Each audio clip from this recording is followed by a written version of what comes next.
السلام علیکم ورحمۃ اللہ وبرکاتہ۔ حضرت ابو بکر صدیق رضی اللہ عنہ۔ حضرت ابو بکر صدیق رضی اللہ عنہ مکہ معظمہ کے رہنے والے تھے۔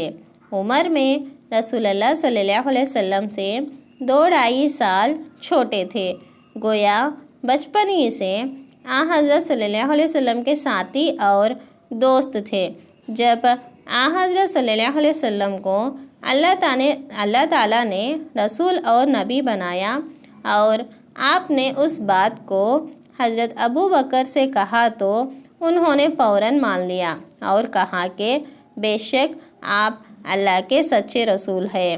مسلمان ہونے کے بعد جب تک رسول اللہ صلی اللہ علیہ وسلم مکہ میں رہے، یہ بھی وہی رہے اور ہر طرح اسلام اور مسلمانوں کی حمایت اور حضرت صلی اللہ علیہ وسلم کی محبت میں جان و مال قربان کرتے رہے۔ کافروں کی طرف سے جو تکلیفیں پہنچائی گئی ان سب کو برداشت کرتے رہے اور 13 برس کے بعد جب رسول اللہ صلی اللہ علیہ وسلم کو مکہ معظمہ چھوڑ کر مدینہ منورہ جانے کا حکم ہوا تو حضرت ابو بکر نے بھی حضرت صلی اللہ علیہ وسلم سے ساتھ چلنے کی درخواست کی۔ حضرت صلی اللہ علیہ وسلم نے ان کی درخواست منظور فرما لی اور اپنے ساتھ ہی ان کو مکہ سے مدینہ لے آئے۔ ہجرت کے اس سفر میں حضرت ابو بکر صدیق رضی اللہ عنہ نے رسول اللہ صلی اللہ علیہ وسلم کی بڑی خدمت کی، ایسی خدمت کہ اس خدمت کی عزت ان کے سوا کسی کو بھی حاصل نہ ہو سکی۔ مدینہ منورہ پہنچ کر بھی وہ 100 جان سے حضرت صلی اللہ علیہ وسلم کے فدائی بن کر رہے۔ اسی واسطے سب مسلمانوں کا یہ عقیدہ ہے کہ رسولوں اور پیغمبروں کے بعد سب سے بڑا درجہ حضرت ابو بکر صدیق رضی اللہ عنہ کا ہے۔ ان کی بڑی بڑی فضیلتیں قرآن پاک اور حدیث شریف میں بیان کی گئی ہیں۔ مدینہ منورہ پہنچ کر 10 برس کے بعد جب ہر طرح اسلام اور مسلمان غالب ہو چکے اور رسول اللہ صلی اللہ علیہ وسلم کامیاب اور بامراد ہو کر اس دنیا سے تشریف لے جانے لگے تو اپنی آخری بیماری کے دنوں میں جب کمزوری زیادہ ہو گئی تو نماز پڑھانے کے لیے اپنی جگہ پر حضرت ابو بکر صدیق رضی اللہ عنہ ہی کو مسلمانوں کا امام مقرر کیا تھا۔ اس میں حضرت صلی اللہ علیہ وسلم کی طرف سے اس بات کی طرف اشارہ تھا کہ میرے بعد میری جگہ پر ابو بکر صدیق ہی کو خلیفہ اور سردار بنایا جائے۔ چنانچہ حضرت صلی اللہ علیہ وسلم کی وفات کے بعد مسلمانوں نے ایسا ہی کیا۔ جب حضرت ابو بکر صدیق رضی اللہ عنہ خلیفہ ہوئے تھے، وہ وقت مسلمانوں کے لیے بڑا مشکل اور نازک وقت تھا۔ ایک طرف تو محبوب رب العالمین صلی اللہ علیہ وسلم کی وفات اور جدائی کا صدمہ اور غم، اور دوسری طرف شیطان نے کچھ لوگوں کو گمراہ کر کے ملک کے اندر گڑبڑ پیدا کرنے کی کوشش شروع کر دی۔ بعض کمزور ایمان کے لوگ حضرت صلی اللہ علیہ وسلم کی وفات کے بعد اسلام چھوڑ کر پھر کافر ہو گئے۔ بعض لوگوں نے کہا کہ اب ہم اپنے مال کی زکوٰۃ نہیں ادا کریں گے۔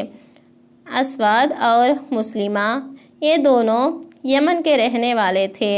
رسول اللہ صلی اللہ علیہ وسلم کی زندگی ہی میں ان دونوں نے بھی جھوٹ موٹ کا دعویٰ کر دیا تھا کہ ہم بھی نبی ہیں۔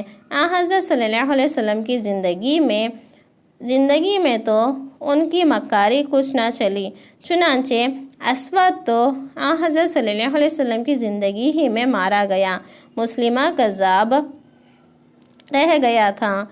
حضرت صلی اللہ علیہ وسلم کی وفات کے بعد حضرت ابو بکر صدیق رضی اللہ عنہ حکومت کے زمانے میں اس کا زور بڑھ گیا۔ کچھ لوگ اس کے قریب اور مکروں کے جال میں پھنس گئے۔ مگر جلد ہی اس کا بھی خاتمہ ہو گیا۔ حضرت ابوبکر صدیق رضی اللہ عنہ بڑے باہمت اور بہادر تھے، ساتھ ہی بڑے عقل مند اور سمجھدار بھی تھے۔ معاملے کے ہر پہلو کو دور تک سمجھ جاتے تھے، اس لیے بڑی ہمت اور سمجھداری سے ان سب فتنوں کا مقابلہ کیا اور اللہ کے فضل سے ان سب پر قابو پا گئے۔ صحابہ نے ان کا پورا ساتھ دیا،